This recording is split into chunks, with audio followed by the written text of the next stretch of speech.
आज राज्य मंत्रिमंडळाच्या बैठकीमध्ये सिंधुदुर्गात आणि कोकणाच्या आंबा शेतकऱ्यांच्या परिस्थितीसंदर्भात चर्चा झाली।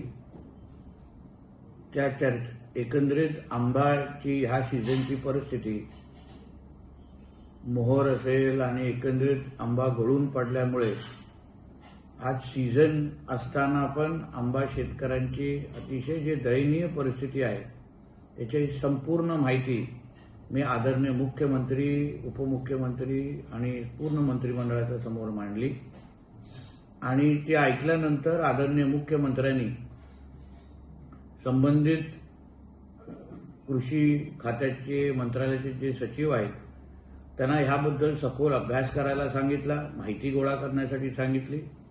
मी ही मागणी केली की ह्या संदर्भात काहीतरी एक अभ्यास गट तयार करून आदरणीय मुख्यमंत्र्यांच्या नेतृत्वात लवकरात लवकर आंबा बागायतदारांच्या आणि आंबा शेतकऱ्यांच्या संदर्भात आणि कोकणातल्या एकंदरीत आंब्याच्या संदर्भात एक बैठक लवकरात लवकर लावावी।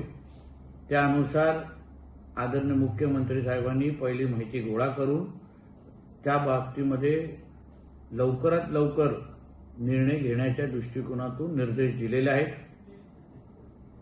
राज्य सरकार म्हणून आंबा शेतकऱ्यांच्या मागे आम्ही खंबीर पद्धतीने उभे आहोत आणि लवकरात लवकर मदत देण्याच्या दृष्टिकोनातून आमचं काम सुरू झालेलं आहे। धन्यवाद।